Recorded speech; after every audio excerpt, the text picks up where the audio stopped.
Welcome, kings and queens. Happy Saturday. I am Queen Sheba. I cover a variety of hot topics specific to reality television, but most importantly, I hone in on the behavioral and the psychological traits of the Black experience. Today, we're going to be talking high functional depression in Black women. You know, that's often a taboo and a tough topic, but we're going to go for it today. I'll be using Marlo Hampton as an example. Before I get started, just a friendly reminder to click that like and subscribe button as I continue to improve my content and build my audience in this crazy world of YouTube.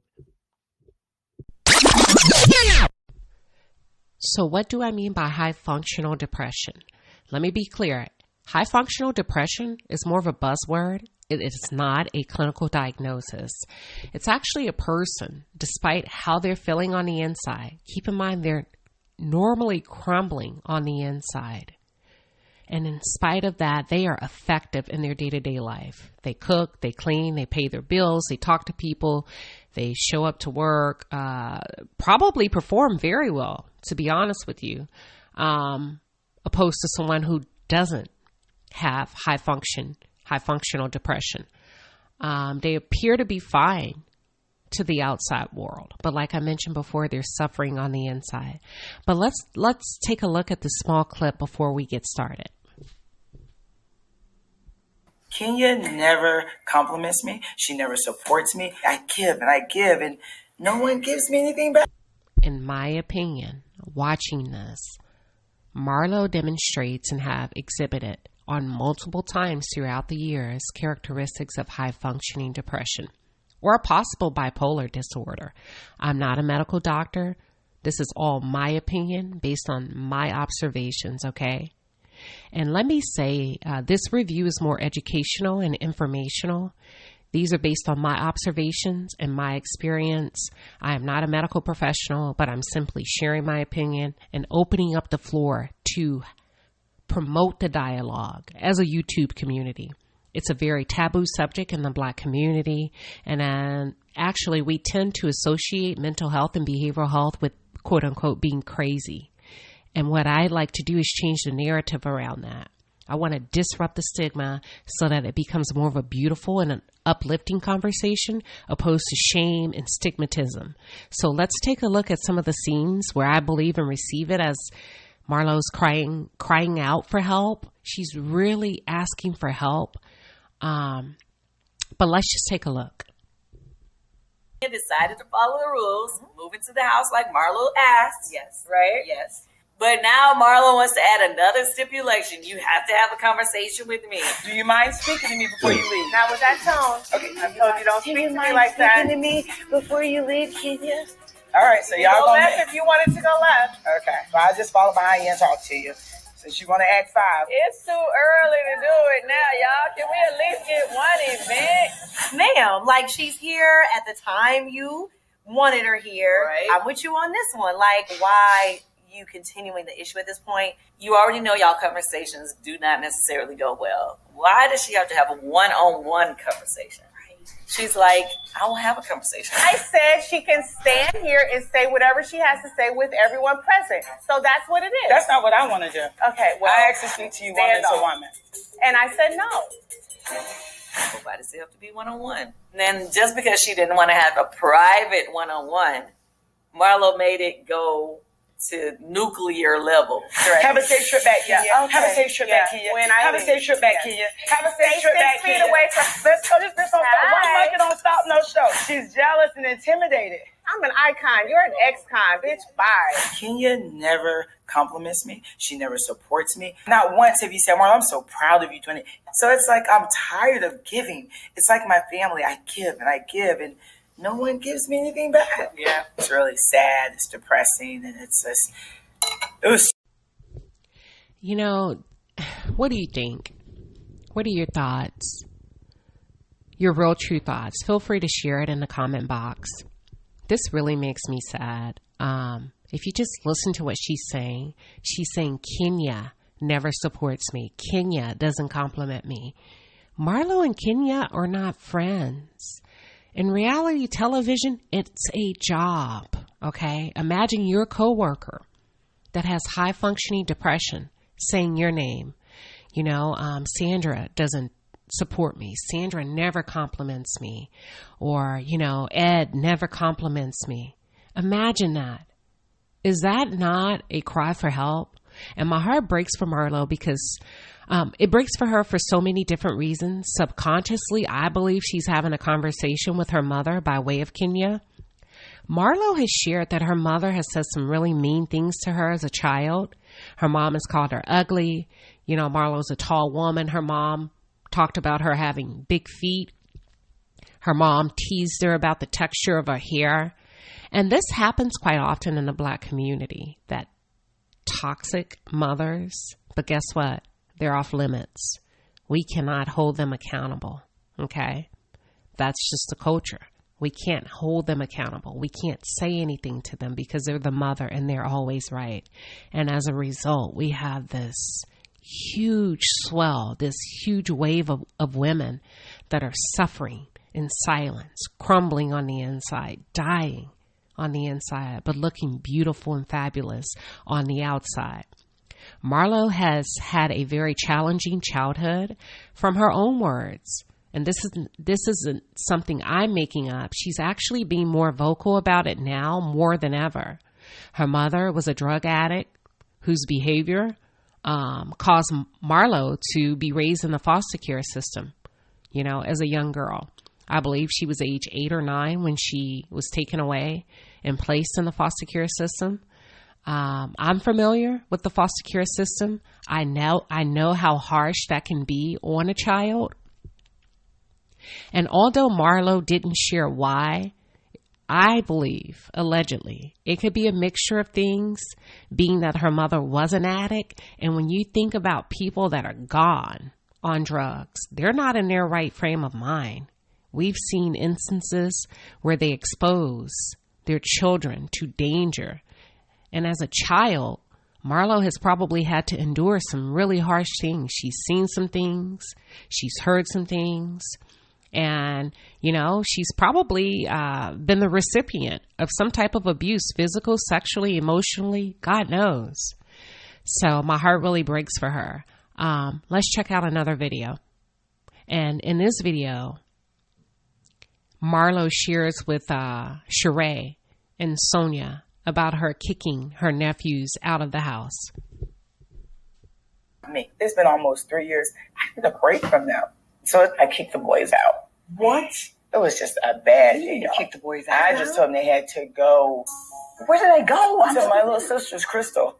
I called her and I said, look, you got to get these boys. I'm done. If you can't take them, do whatever. She knew, that's not me. Crystal is my little sister. I chose to send the boys to Crystal because she's just a mom of 4 toddler boys and she just gets the job done. She's like, can you just give them a 30-day wake-up call? Yeah. Like, damn it, be grateful and thank God for the auntie that you have that cares and take the time to do the extra things that I feel are important. I don't know if my sister's going to be on them about homework. I'm going to just see what happens. There's definitely going to be a wake-up call for them. Let me tell you something. I have never taken a break from my kids. Would I like a break from my kids sometimes? Hell yeah. But I never got that opportunity. But I think we need to dig deeper into why you felt the need to, kick the boys out. When I grew up, Sheree, I grew up in a household with a mom, substance abuse, and drugs. So, that's really tough to watch because it's a very, very tight place to be in. On one hand, your heart breaks for the boys because they're human beings too, right? And there has to be some spillover with them. Marlo. I have to be very careful with this one. You can't take kids in and then kick them out. However, I understand it from a mental health perspective, but, kids still feel that impact. They'll never forget that. Even if you brought them back in the house, they'll never forget the day you told them to leave. This video demonstrates the compulsive behaviors when you don't receive or get help. Those boys will be scarred emotionally in addition to all of the other things that they're going through. Substance use runs through Marlo's family. Her mother was an addict. And I believe she's now recovering. The boys, their mother, She has severe mental health issues, and she's an addict, and I believe she's serving time in prison or jail. Marlo demonstrates some characteristics of mental health challenges, and it's sad. And I'm not saying that in a bad way. I'm saying that it's time for us to start doing something about it and stop sweeping it under the rug as if it's a bad thing for someone to need help and or support. It's time for us to stop turning a head to it, and we got to start talking about it so that people will feel more comfortable about asking for support. I believe those boys will have some type of challenge. I believe they are already demonstrating signs. When you see the scene in the house where she goes to their room and all of the clutter and the junk, clutter breeds discombobulation. Clutter is symbolic of an unresolved issue. I don't want to get too deep here, but I really love the fact that Sheree dug deeper into the why. And that was good. That's a good friend. You know, those are the type of people that you need on your team. Nobody else thought to pause to ask her why. And I'm so happy. Thank God Sheree's thinking with concern. She gets that this isn't normal behavior. I like that. So kudos to you, Sheree. Here's where it gets tricky. Marlo is caught in this matrix of covering up, right? She looks good and she uses her fashion and her glam as a coping mechanism. And we see that quite often in our community. Her appearance on reality TV, in my opinion, will not make things better for her. If anything, it's going to exploit her condition. And it's going to come across as bad behavior, and it's going to make it worse. And people are going to begin to develop an opinion about this. The sporadic behavior, the overwhelming desire for her to be loved, received. And she needs this intense amount of acceptance and adoration. These are all indicative of not healing well, you guys, not getting the proper treatment, not having the proper clinical intervention and behavioral health support. The sad thing is she can afford it because there's a lot of people that cannot, but she has the means, the financial means. She has the access to great therapists, great Black therapists in Atlanta, right? Because when you think about other states, city, towns, there's not a very diverse offering of African-American therapists. Now, she did go to therapy in one of the scenes. She did go to therapy, but it wasn't about her. It was more centered and focused on her nephews. Marlo needs individual therapy where she can begin to address her issues. Even sadder, you know what pisses me off? That these networks who produce these shows, they have no investment in the well-being of these cast members. They don't give a damn because you having mental health challenges produces good TV. You crumbling and falling apart, 1 minute you're up, 1 minute you're down. Yes, guess what? Lights, camera, action, baby. Get this scene. And they walk away at the end of the day. And they don't offer any type of extensive therapy on their dime where they're going to foot and cover the bill. I guarantee you they don't.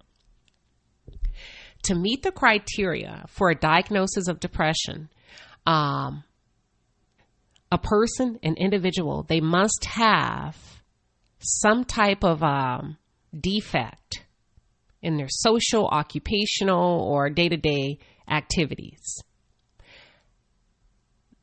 This means their mood must somehow interfere with their daily lives. And unfortunately, here's where it gets really tough for us, you know, in the Black community, specifically Black women, because due to the pressures that most Black women are up against, being the matriarchs of the households, one income homes, even if it's a pretty hefty income, one income homes, the end all, the be all, the go-to, the intercessor, the best friend, the sister, the mother, all of those things that we are, the building blocks, the nucleus of our not only our families, but the nucleus of our communities, right?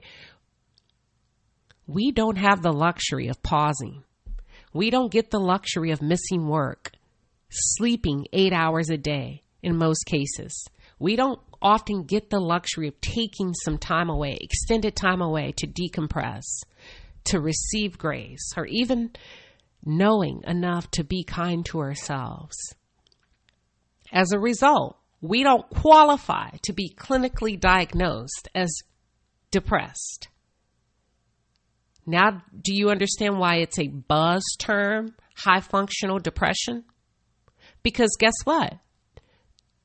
We look good. She looks okay. She's still smiling. She's in there cooking and cleaning. She shows up to work. She works hard. She's still making it to brunch. You name it. So we don't qualify under the clinical criteria to be diagnosed for having depression. And as a matter of fact, most of us won't even. Or we haven't had the conversations with our doctors or providers about how we're feeling, let alone the people in our household or the people that are causing us to feel this way, putting too much on us, right? And even if most women that I've talked to that have had the courage to have these conversations with their providers, guess what? These doctors, they have a pervading desire to prescribe meds. That's the first thing they go to. They're going to dope you up, put some medication in your hand without knowing the history of who you are, not getting to know you, not digging deeper into why you're feeling that way. So most Black women are functioning under pressure, functioning under sadness, functioning under loneliness, discontent, servitude, professionalism, all while dying on the inside.